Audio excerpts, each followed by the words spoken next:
ನಮಸ್ಕಾರ ವೀಕ್ಷಕರೇ, welcome back to my YouTube channel. ಬನ್ನಿ, ಇವತ್ತು ನಾನು ನಿಮ್ಮೊಂದಿಗೆ ಆಷಾಢ ಮಾಸದ 4ನೇ ಶುಕ್ರವಾರದ ನಮ್ಮ ಮನೆಯಲ್ಲಿ ಯಾವ ರೀತಿ ಪೂಜೆ ಮತ್ತು ದೇವರ ಆರಾಧನೆ ನೈವೇದ್ಯಕ್ಕೆ ಏನೆಲ್ಲ ಮಾಡಿದೆ ಮತ್ತು ಇವತ್ತು ಬನಶಂಕರಮ್ಮನವರ ದರ್ಶನ ಯಾವ ರೀತಿ ಆಯಿತು ಅಂತ ನಿಮ್ಮೊಂದಿಗೆ ಶೇರ್ ಮಾಡ್ಕೊತಾ ಇದ್ದೀನಿ. ಖಂಡಿತ ಈ ವಿಡಿಯೋನ ಸ್ಕಿಪ್ ಮಾಡದೆ ನೋಡಿ ಸ್ನೇಹಿತರೆ. ಮೊಟ್ಟ ಮೊದಲಿಗೆ ಇವತ್ತು ಬೆಳಗ್ಗೆನೇ ಬೇಗನೆ ಇದ್ದೆ, ಆದಷ್ಟು ಬ್ರಾಹ್ಮಿ ಮುಹೂರ್ತದಲ್ಲಿ ಈ ಒಂದು ಪೂಜೆನ ಮಾಡೋದಕ್ಕೆ ಪ್ರಯತ್ನ ಪಡಿ ಸ್ನೇಹಿತರೆ. ನಾನಂತೂ ಈ ರೀತಿ ಪ್ರತಿ ಶುಕ್ರವಾರ, ಮಂಗಳವಾರ, ಹುಣ್ಣಿಮೆ, ಅಮಾವಾಸ್ಯೆಯಂದು ಈ ರೀತಿ ಪೂಜೆಯನ್ನು ಮಾಡ್ತಾ ಇರ್ತೀನಿ. ನೋಡ್ರಿ, ಇವಾಗ ಹೊಸ್ತಿಲಿಗೆ ಅರಿಶಿಣದ ನೀರಿನಿಂದ ಹೊಸ್ತಿಲನ್ನು ತೊಳೆದುಕೊಂಡು ತದನಂತರ ಅರಿಶಿಣವನ್ನು ಈ ರೀತಿ ಲೇಪನೆ ಮಾಡಿಕೊಂಡು ಅರಿಶಿಣ ಕುಂಕುಮವನ್ನು ಇಡ್ತಾ ಇದ್ದೀನಿ ಸ್ನೇಹಿತರೆ. ಇದಾದ ಬಳಿಕ ರಂಗೋಲಿಯನ್ನು ಬಿಡ್ತಾ ಇದ್ದೀನಿ. ರಂಗೋಲಿಯಲ್ಲಿ 24 ಎಳೆಗಳನ್ನು ಈ ರೀತಿ ಹಾಕಬೇಕಾಗುತ್ತೆ. 24 ಎಳೆಗಳ ಮಹತ್ವ ಮತ್ತು ಇದರ ಅರ್ಥ ಏನಂದರೆ, 24 ತಾಸು ಶಾಶ್ವತವಾಗಿ ನಮ್ಮ ಮನೆಯಲ್ಲಿ ನೆಲೆ ಊರಲಿ ದೇವತೆಗಳು ಅಂತ ಈ ಒಂದು ರಂಗೋಲಿಯನ್ನು ನೆನೆದು ಹಾಕ್ತಾರೆ ಸ್ನೇಹಿತರೆ. ಖಂಡಿತ ನೀವು ಕೂಡ ಈ ಒಂದು ರಂಗೋಲಿಯನ್ನು ಯಾರ್ಯಾರು ಬೇರೆ ಬೇರೆ ರೀತಿ ರಂಗೋಲಿಯನ್ನು ಹಾಕ್ತೀರಾ, ಈ ರೀತಿ ಎಳೆಗಳ ರಂಗೋಲಿಯನ್ನು ಬಿಟ್ಟು ತದನಂತರ ನಿಮಗೆ ಇಷ್ಟ ಬಂದಂಥ ರಂಗೋಲಿಯನ್ನು ಹಾಕೋದು ಉತ್ತಮ ಸ್ನೇಹಿತರೆ. ನೋಡ್ರಿ, ಈ ರೀತಿ ನಾನು ರಂಗೋಲಿಯನ್ನು ಬಿಟ್ಕೊಂಡಿದ್ದೀನಿ. ನೋಡಿ ಯಾವ ರೀತಿ ಬಂದಿದೆ ಇವತ್ತು ಶುಕ್ರವಾರದ ರಂಗೋಲಿ ಮತ್ತು ಅಲಂಕಾರ ಅಂತ ನಂಗೆ ಕಮೆಂಟ್ ಮಾಡಿ. ಇದಾದ ಬಳಿಕ ಇವತ್ತು ಪೂಜೆಗೂ ಕೂಡ ತಯಾರು ಮಾಡ್ಕೊಂಡಿದ್ದೀನಿ. ಬಹುಬೇಗನೆ ಪೂಜೆ ಎಲ್ಲ ಮುಗೀತು. ಯಾಕಂದರೆ ಇವತ್ತು ಆಷಾಢ ಕೊನೆಯ ಶುಕ್ರವಾರ, ಹಾಗಾಗಿ ಬನಶಂಕರಮ್ಮನ ಸನ್ನಿಧಿಯಲ್ಲಿ ತುಂಬ ಜನ ಇರ್ತಾರೆ. ತುಂಬ ಅಂದರೆ ತುಂಬ ರಶ್ ಇರುತ್ತೆ ಸ್ನೇಹಿತರೆ. ಹಾಗಾಗಿ ಬೇಗನೆ ಹೋಗಬೇಕು ಅಂತ ಈ ರೀತಿ ಬೇಗನೆ ಪೂಜೆ ಎಲ್ಲ ಮಾಡ್ತಾಯಿದ್ದೀನಿ. ಇದಾದ ಬಳಿಕ ನೋಡ್ರಿ, ಎರಡು ಬದಿಯಲ್ಲಿ ನಾನು ಹೊಸ್ತಿಲ ಹತ್ರ ಈ ರೀತಿ ದೀಪಗಳನ್ನು ಇಡ್ತಾ ಇರ್ತೀನಿ. ಪ್ರತಿನಿತ್ಯ ಆಗದಿದ್ದರೂ ಪ್ರತಿ ಮಂಗಳವಾರ, ಶುಕ್ರವಾರ ಮತ್ತು ಅಮಾವಾಸ್ಯೆ, ಹುಣ್ಣಿಮೆಯಂದು ಈ ರೀತಿ ನಾವು ದೀಪಗಳನ್ನು ಹೊಸ್ತಿಲ ಬಳಿ ಇಡುವುದು ತುಂಬ ಒಳ್ಳೆಯದು ಸ್ನೇಹಿತರೆ. ಸಾಕ್ಷಾತ್ ಮಹಾಲಕ್ಷ್ಮಿ ನೆಲೆಸಿರುವಂಥ ಈ ಒಂದು ಹೊಸ್ತಿಲ ಬಳಿಯಲ್ಲಿ ಮೊದಲಿಗೆ ಆದ್ಯತೆ ಕೊಡಬೇಕಾದರೆ ನಾವು ಹೊಸ್ತಿಲಿಗೆ ಕೊಡಬೇಕಾಗುತ್ತೆ. ಹಾಗಾಗಿ ಈ ಒಂದು ಹೊಸ್ತಿಲ ಬಳಿ ದೀಪಗಳನ್ನು ಇಡುವುದು ತುಂಬ ಉತ್ತಮ ಸ್ನೇಹಿತರೆ. ಮನೆಯಲ್ಲಿ ಕೂಡ ಪಾಸಿಟಿವ್ ವೈಬ್ಸ್ ಅನ್ನೋದು ತುಂಬ ಚೆನ್ನಾಗಿ ಇರುತ್ತೆ ಸ್ನೇಹಿತರೆ. ಹಾಗಾಗಿ ಖಂಡಿತ ನೀವು ಕೂಡ ಈ ರೀತಿ ಚೇಂಜಸನ್ನು ಮಾಡ್ಕೊಳ್ಳಿ. ತದನಂತರ ಅಡುಗೆ ಮನೆಗೆ ಬಂದೆ. ಅಡುಗೆ ಮನೆಯಲ್ಲಿ ಈ ರಾತ್ರಿನೇ ಎಲ್ಲ ಕ್ಲೀನ್ ಮಾಡಿ ಇಟ್ಟಿರ್ತೀನಿ. ಮತ್ತೊಂದು ಸಲ ಈ ರೀತಿ ಬಟ್ಟೆಯಿಂದ ಕ್ಲೀನ್ ಮಾಡಿಕೊಂಡು ಈ ಒಲೆಗೂ ಕೂಡ ಈ ರೀತಿ ಗಂಧದಿಂದ ಲೇಪಿಸ್ಕೊಂಡು ತದನಂತರ ಅರಿಶಿನ ಕುಂಕುಮ ಅಕ್ಷತೆಗಳಿಂದ ಹೂಗಳಿಂದ ಅಲಂಕಾರ ಮಾಡಿಕೊಂಡು ಅಡುಗೆನ ಸ್ಟಾರ್ಟ್ ಮಾಡ್ತೀನಿ ಸ್ನೇಹಿತರೆ. ಈ ರೀತಿ ಪ್ರತಿನಿತ್ಯ ಮಾಡೋದು ತುಂಬ ಒಳ್ಳೆಯದು ಸ್ನೇಹಿತರೆ. ಆದಷ್ಟು ರಾತ್ರಿನೇ ಅಡುಗೆ ಮನೆಯನ್ನು ಕ್ಲೀನ್ ಮಾಡೋದಕ್ಕೆ ಪ್ರಯತ್ನ ಪಡಿ ಸ್ನೇಹಿತರೆ. ಯಾಕಂದರೆ ಸಾಕ್ಷಾತ್ ಅನ್ನಪೂರ್ಣೇಶ್ವರಿ ನೆಲೆಸಿರುವಂಥ ಈ ಒಂದು ಅಡುಗೆ ಮನೆಯಲ್ಲಿ ನಾವು ಆದಷ್ಟು ಶುಚಿಯಾಗಿ ಇಡಬೇಕಾಗುತ್ತೆ ಸ್ನೇಹಿತರೆ. ಎಷ್ಟು ನಾವು ಶುಚಿಯಾಗಿಡುತ್ತೇವೋ ಅಷ್ಟು ಮನೆಗೆ ಒಳ್ಳೆಯದು ಸ್ನೇಹಿತರೆ. ಕೆಟ್ಟ ದಾರಿದ್ರ್ಯ ಅನ್ನೋದು ಕಾಡಬಾರ್ದು ಅಂದರೆ ಈ ರೀತಿ ನಾವು ಸಣ್ಣ ಪುಟ್ಟ ಅಳವಡಿಕೆಗಳನ್ನು ಚೇಂಜಸ್ ಮಾಡ್ಕೊತಾ ಇರಬೇಕು. ಯಾಕಂದರೆ ಗೃಹಿಣಿ ಅನ್ನೋದು ಮನೆಯ ಲಕ್ಷಣವಾದಂಥ ಲಕ್ಷ್ಮೀ ಸ್ವರೂಪಳಾದ ಈ ಗೃಹಿಣಿನೇ ಲಕ್ಷ್ಮೀ ಸ್ವರೂಪ. ಹಾಗಾಗಿ ನಾವು ಆದಷ್ಟು ಮನೆನ ಕ್ಲೀನಾಗಿ ಇಡಲು ಪ್ರಯತ್ನ ಪಡಬೇಕಾಗುತ್ತೆ ಸ್ನೇಹಿತರೆ. ನಾನು ಕೂಡ ಈ ರೀತಿ ಪ್ರತಿನಿತ್ಯ ರಾತ್ರಿ ಕ್ಲೀನ್ ಮಾಡಿ ಇಟ್ಟಿರ್ತೀನಿ. ಬೆಳಿಗ್ಗೆ ಮತ್ತೊಂದು ಸಲ ಬಟ್ಟೆಯಿಂದ ಕ್ಲೀನ್ ಮಾಡಿ ಮತ್ತೆ ಅಡುಗೆಗೆ ಸ್ಟಾರ್ಟ್ ಮಾಡ್ತೀನಿ ಸ್ನೇಹಿತರೆ. ಈ ರೀತಿ ನೋಡಿ ಮನೆಯಲ್ಲಿ ತುಂಬ ಚೆನ್ನಾಗಿ ಕಾಣುತ್ತೆ. ಬೆಳಗ್ಗೆ ಎದ್ದ ತಕ್ಷಣ ನಾವು ಪೂಜೆ ಅದು ಮಾಡಿದರೆ ಎಷ್ಟು ಚೆನ್ನಾಗಿರುತ್ತಲ್ವ, ದೇವರ ಆರಾಧನೆ, ಪೂಜೆ, ನಾಮಾವಳಿ ಮಾಡಿದರೆ ನೋಡಿ. ಇದಾದ ಬಳಿಕ ಇವತ್ತು ದೇವರ ಪ್ರಸಾದಕ್ಕೆ ಅಂದು ನಾನು ಸಬ್ಬಕ್ಕಿ ಮತ್ತು ಹೆಸರುಬೇಳೆ ಬಳಸಿ ಪಾಯಸ ಮಾಡ್ತಾಯಿದ್ದೀನಿ ಸ್ನೇಹಿತರೆ. ಇವತ್ತು ನಮ್ಮ ಮನೆಯಲ್ಲಿ ನಾವು ಇಬ್ಬರೇ ಇರೋದು, ಹಾಗಾಗಿ ಜಾಸ್ತಿ ಸ್ವೀಟ್ ತಿನ್ನೋದಿಲ್ಲ. ದೇವರ ನೈವೇದ್ಯಕ್ಕಂತ ನಾನು ಕಡಿಮೆನ ಮಾಡಿರೋದು. ಇದಾದ ಬಳಿಕ ಇವತ್ತು ಉಪ್ಪಿನ ದೀಪದ ಆರಾಧನೆ, ತುಪ್ಪ ಹಾಕಿ ಉಪ್ಪಿನ ದೀಪದ ಆರಾಧನೆ ಕೂಡ ರೆಡಿ ಮಾಡಿ ಎಲ್ಲ ಹಚ್ಚಿದ್ದೀನಿ ಸ್ನೇಹಿತರೆ. ಮತ್ತು ಉಪ್ಪಿನ ಲವಂಗ ಹಾಕಿ ಈ ರೀತಿ ನಾನು ಬಟ್ಲಲ್ಲಿ ಇಟ್ಟಿರ್ತೀನಿ. ಪ್ರತಿ ಶುಕ್ರವಾರ, ಮಂಗಳವಾರ ಈ ರೀತಿ ಚೇಂಜ್ ಮಾಡ್ಕೋಬೋದು. ಇಲ್ಲಾಂದರೆ 15 ದಿವಸಕ್ಕೊಂದ್ಸಲ ಆದರೂ ಚೇಂಜ್ ಮಾಡ್ಬೋದು. ಈ ರೀತಿ ಉಪ್ಪಲ್ಲಿ ಲವಂಗ ಹಾಕಿ ಇಟ್ಟಿರ್ತೀನಿ. ತುಂಬ ಒಳ್ಳೆಯದು ಸ್ನೇಹಿತರೆ. ಏನಾದರೂ ಹಣಕಾಸಿನ ಸಮಸ್ಯೆ ಅಥವಾ ಆರ್ಥಿಕ ಸಮಸ್ಯೆಯಲ್ಲಿ ತೊಂದರೆಗಳಿದ್ದರೆ ನಿವಾರಣೆ ಆಗುತ್ತೆ. ಅದಕ್ಕೋಸ್ಕರ ಆ ರೀತಿ ಇಟ್ಟಿದ್ದೀನಿ. ಇಲ್ಲಿ ನೋಡಿ, ಪಾಯಸ ಕೂಡ ರೆಡಿಯಾಗಿದೆ ಸ್ನೇಹಿತರೆ. ಇವತ್ತು ಸಬ್ಬಕ್ಕಿ ಮತ್ತು ಹೆಸರುಬೇಳೆ ಹಾಕಿ ಮಾಡಿರುವಂಥ ಪಾಯಸ ತುಂಬ ಸರಳವಾಗಿ ಇತ್ತು, ತುಂಬ ಚೆನ್ನಾಗಿತ್ತು. ಇದಾದ ಬಳಿಕ ಸಾಂಬ್ರಾಣಿ ಹಾಕಬೇಕಂತ ಒಲೆ ಮೇಲೆ ಚಿಪ್ಪನ್ನು ಕೂಡ ಸುಡೋದಕ್ಕೆ ಇಟ್ಟಿದ್ದೀನಿ ಸ್ನೇಹಿತರೆ. ನೈವೇದ್ಯಕ್ಕೂ ದೇವರಿಗೆ ನೈವೇದ್ಯ ಎಲ್ಲ ಆಯಿತು.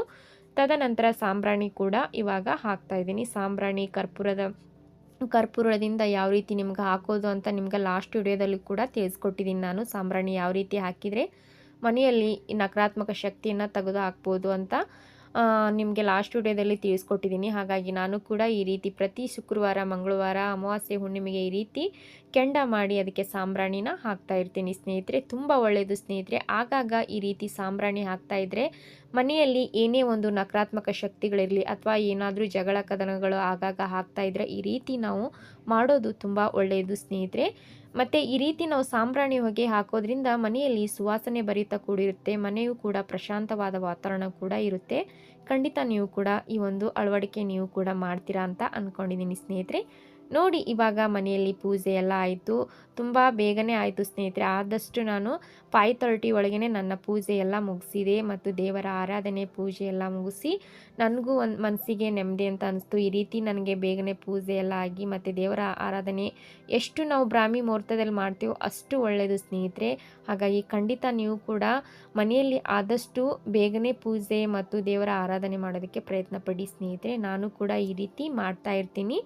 ನೋಡಿ, ಇವಾಗ ಪೂಜೆ ಎಲ್ಲ ಆಯಿತು. ಮತ್ತು ಬನಶಂಕರಮ್ಮನ ದೇವಸ್ಥಾನಕ್ಕೆ ಹೋಗಬೇಕು. ಹಾಗಾಗಿ ಇವತ್ತು ನಾನು ಬನಶಂಕರಮ್ಮನಿಗೆ ಮಡ್ಲಕ್ಕಿನೂ ಕೊಡಬೇಕು ಮತ್ತು ನಿಂಬೆಹಣ್ಣಿನ ದೀಪದ ಆರಾಧನೆ ಮಾಡಬೇಕು. ಅದಕ್ಕೋಸ್ಕರ ಅದನ್ನು ಕೂಡ ರೆಡಿ ಮಾಡ್ಕೋಬೇಕು. ಕೊನೆಯದಾಗಿ ನೋಡಿರಿ, ಈ ರೀತಿ ನಾನು ಪ್ರತಿ ಶುಕ್ರವಾರ ಆಗಲಿ ಅಥವಾ ಅಮಾವಾಸ್ಯೆಗೆ ಈ ರೀತಿ ದೃಷ್ಟಿ ತೆಗಿತಾ ಇರ್ತೀನಿ. ಹೊಸ್ತಿಲ ಬಳಿ ನಿಂತು ಮನೆಯಲ್ಲಿ ಏನೇ ಒಂದು ನಕಾರಾತ್ಮಕ ಶಕ್ತಿ ಅಥವಾ ಏನೇ ಒಂದು ಸಣ್ಣ ಪುಟ್ಟ ತೊಂದರೆ ಇದ್ರೂ ಪರಿಹಾರ ಆಗಬೇಕಂದ್ರೆ ಮತ್ತು ದೃಷ್ಟಿ ದೋಷ ಅನ್ನೋದು ನಿವಾರಣೆ ಆಗಬೇಕಂದ್ರೆ ಈ ರೀತಿ ಪರಿಹಾರ ಮಾಡ್ಕೊಳ್ಳೋದು ತುಂಬ ಉತ್ತಮ ಸ್ನೇಹಿತರೆ. ಹಾಗಾಗಿ ನಾನು ಕೂಡ ಸಣ್ಣ ಪುಟ್ಟ ಈ ರೀತಿ ಅಳವಡಿಕೆ ಮಾಡ್ತಾ ಇರ್ತೀನಿ. ನೋಡಿರಿ, ನಿಂಬೆಹಣ್ಣು ಕಟ್ ಮಾಡಿ ಒಂದಕ್ಕೆ ಅರಿಶಿನ, ಒಂದಕ್ಕೆ ಕುಂಕುಮವನ್ನು ಹಚ್ಚಿ ತದನಂತರ ಒಂದಕ್ಕೆ 3 ಲವಂಗ, ಒಂದೊಂದಕ್ಕೆ 3 ಲವಂಗ ಹಾಕಿ ಈ ರೀತಿ ಕರ್ಪೂರ ಹಚ್ಚಿ ಸುಡೋದ್ರಿಂದ ತುಂಬ ಒಳ್ಳೆಯದು ಸ್ನೇಹಿತರೆ. ದೃಷ್ಟಿ ದೋಷ ಅನ್ನೋದು ಏನಾದರೂ ಮನೆ ಮೇಲೆ ಇದ್ದರೆ ನಿವಾರಣೆ ಆಗುತ್ತೆ. ಹಾಗಾಗಿ ಈ ರೀತಿ ನಾನು ಸಣ್ಣ ಪುಟ್ಟ ಅಳವಡಿಕೆಗಳನ್ನು ಮಾಡ್ತಾ ಇರ್ತೀನಿ.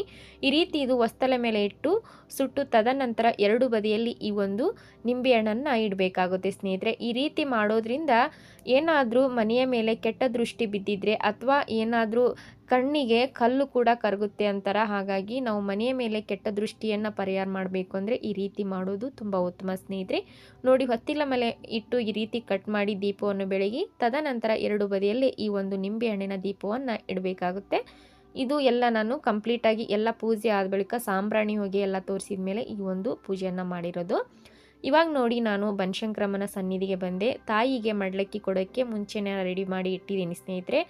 ತಾಯಿಗೆ ನಿಮಗೆ ಎಷ್ಟು ಶಕ್ತಿ ಅನುಸಾರವಾಗಿ ಆದಷ್ಟು ಈ ಒಂದು ಆಷಾಢ ಮಾಸದಲ್ಲಿ ತಾಯಿಗೆ ಮಡ್ಲಕ್ಕಿ ಕೊಡೋದಕ್ಕೆ ಪ್ರಯತ್ನ ಪಡಿ ಸ್ನೇಹಿತರೆ. ಯಾಕಂದರೆ ಮಡ್ಲಕ್ಕಿ ಕೊಡುವುದು ಮತ್ತು ತಾಯಿಗೆ ನಿಂಬೆಹಣ್ಣಿನ ದೀಪದ ಆರಾಧನೆ, ಬೆಲ್ಲದ ದೀಪದ ಆರಾಧನೆ ತುಂಬ ಸೂಕ್ತ ಸ್ನೇಹಿತರೆ. ಆದಷ್ಟು ಏನಾದರೂ ಅಂದುಕೊಂಡಂಥ ಕೆಲಸ ಆಗಬೇಕಾದ್ರೆ ಈ ರೀತಿ ಆಷಾಢ ಮಾಸದಲ್ಲಿ 3 ವಾರ ಏನು ಮಾಡಿದರೋ ಗೊತ್ತಿಲ್ಲ, ಆದರೆ ಈ ಒಂದು ಕೊನೆ ವಾರದಲ್ಲಾದರೂ ಆಷಾಢ ಮಾಸದಲ್ಲಿ ತಾಯಿಗೆ ಮಡ್ಲಕ್ಕಿ ನಿಮಗೆ ಎಷ್ಟು ಆಗುತ್ತೋ ಅಷ್ಟು ಶಕ್ತಿ ಅನುಸಾರವಾಗಿ ಮಡ್ಲಕ್ಕಿ ಕೊಡುವುದು ತುಂಬ ಉತ್ತಮ ಸ್ನೇಹಿತರೆ.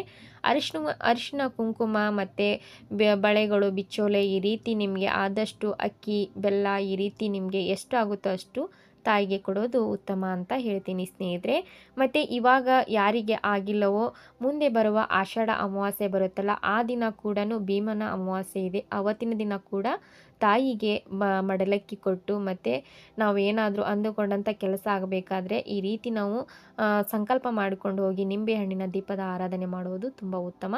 ನಾನು ಕೂಡ ಇವತ್ತು 4ನೇ ವಾರ ಕೂಡ ಬಂದು ತಾಯಿಗೆ ಮೊದಲಿಗೆ ಮಡ್ಲಕ್ಕಿ ಕೊಡ್ತಾ ಇದ್ದೀನಿ. ಮಡ್ಲಕ್ಕಿ ಎಲ್ಲ ಮುಗಿದ ಮೇಲೆ ಬೇಗನೆ ಮಡ್ಲಕ್ಕಿದೆಲ್ಲ ಕೊಟ್ಟೆ. 8:30 ಒಳಗೆ ಈ ಒಂದು ಮಡ್ಲಕ್ಕಿದು ಮುಗಿಸಿದೆ. ತದನಂತರ ನಿಂಬೆಹಣ್ಣಿನ ದೀಪದ ಆರಾಧನೆ, ರಾಹು ಕಾಲದಲ್ಲಿ ತಾಯಿಗೆ ನಿಂಬೆಹಣ್ಣಿನ ದೀಪದ ಆರಾಧನೆ ಮಾಡೋದು ತುಂಬ ಸೂಕ್ತ ಸ್ನೇಹಿತರೆ. ನೋಡ್ತಾ ಇದ್ರಲ್ಲ, ಒಳಗಡೆ ಕೂಡ ನಾನು ವಿಡಿಯೋ ಮಾಡೋದಕ್ಕೆ ಒಬ್ಬರು ಅಕ್ಕ ಇದ್ದರು. ಒಬ್ಬರ ಅಕ್ಕನ ಸಹಾಯದಿಂದ ಈ ರೀತಿ ನಾನು ವಿಡಿಯೋ ಕೂಡ ಮಾಡಿದ್ದೀನಿ ಸ್ನೇಹಿತರೆ.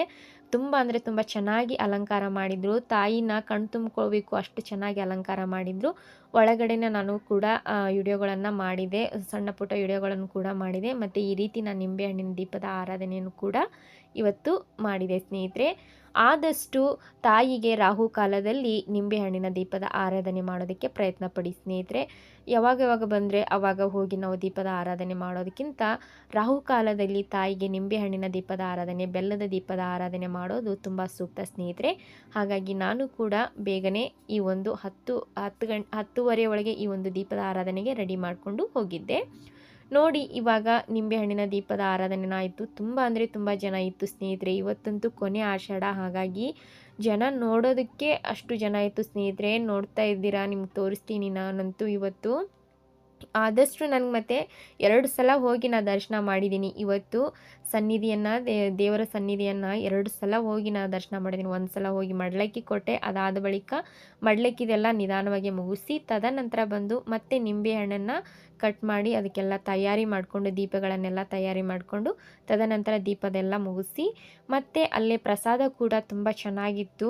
ಪ್ರತಿನಿತ್ಯ ಇಲ್ಲಿ ಪ್ರಸಾದ ಇರುತ್ತೆ, ತುಂಬ ಚೆನ್ನಾಗಿರುತ್ತೆ. 3 ಟೈಮು ಕೂಡ ಪ್ರಸಾದ ಇರುತ್ತೆ. ಹಾಗಾಗಿ ಊಟನೂ ಮಾಡಿಕೊಂಡು ನಾನು ತದನಂತರ ಇಲ್ಲೇ ಇರುವಂಥ ವನಶಂಕರಿ ದೇವಿ ಹತ್ರ ಬಂದು ಅಲ್ಲಿ ಕೂಡ ದರ್ಶನ ಎಲ್ಲ ಮುಗಿಸ್ಕೊಂಡು ಪಕ್ಕದಲ್ಲಿರೋಂಥ ಆಂಜನೇಯನ ದೇವಸ್ಥಾನಕ್ಕೆ ಕೂಡ ಹೋದೆ ಸ್ನೇಹಿತರೆ. ತುಂಬ ಮನಸ್ಸಿಗೆ ಪ್ರಶಾಂತವಾಗಿ ಅನ್ನಿಸ್ತು. ಯಾಕಂದರೆ ಪಾಸಿಟಿವ್ ವೈಬ್ಸ್ ಅನ್ನೋದು ಬರುತ್ತೆ. ಈ ರೀತಿ ನಾವು ಮನೆಯಲ್ಲೆಲ್ಲ ಕ್ಲೀನಾಗಿ ಪೂಜೆ ಎಲ್ಲ ಮುಗಿಸಿ ಮತ್ತು ದೇವರ ದರ್ಶನ ಮಾಡೋದ್ರಿಂದ ಅವತ್ತಿನ ದಿನ ತುಂಬ ಚೆನ್ನಾಗಿರುತ್ತೆ. ಹಾಗಾಗಿ ನನಗೂ ಕೂಡ ತುಂಬ ಇಷ್ಟ ಆಯಿತು. ಇಲ್ಲೇ ಪಕ್ಕದಲ್ಲಿರೋಂಥ ಆಂಜನೇಯನ ದರ್ಶನಕ್ಕೂ ಬಂದೆ. ಹಾಗಾಗಿ ಇವತ್ತಿನ ಮಾಹಿತಿ, ಇವತ್ತಿನ ಆಷಾಢ ಶುಕ್ರವಾರದ ಪೂಜೆ ಮತ್ತು ಮಾಹಿತಿ ನಿಮ್ಮೆಲ್ಲರಿಗೂ ಇಷ್ಟ ಆಗಿದೆ ಅಂದ್ಕೊಂಡಿದ್ದೀನಿ ಸ್ನೇಹಿತರೆ. ದಯವಿಟ್ಟು ಇಷ್ಟ ಆದರೆ ನಿಮ್ಮ ಅನಿಸಿಕೆಗಳನ್ನು, ಅಭಿಪ್ರಾಯಗಳನ್ನು ಕಮೆಂಟ್ಸ್ನಲ್ಲಿ ತಿಳಿಸಿ ಸ್ನೇಹಿತರೆ. ಇವತ್ತಿನ ಆಷಾಢ ಮಾಸದ ಮಹಾಪೂಜೆ ಮತ್ತು ಲಕ್ಷ್ಮೀ ದೇವಿಯ ಆರಾಧನೆ ಮತ್ತು ಬನಶಂಕರಮ್ಮನವರ ದರ್ಶನ ನಿಮಗೆಲ್ಲರಿಗೂ ಇಷ್ಟ ಆಗಿದ್ದರೆ ಪ್ಲೀಸ್ ಒಂದು ಲೈಕ್ ಮಾಡಿ, ಶೇರ್ ಮಾಡಿ, ಕಮೆಂಟ್ ಮಾಡಿ.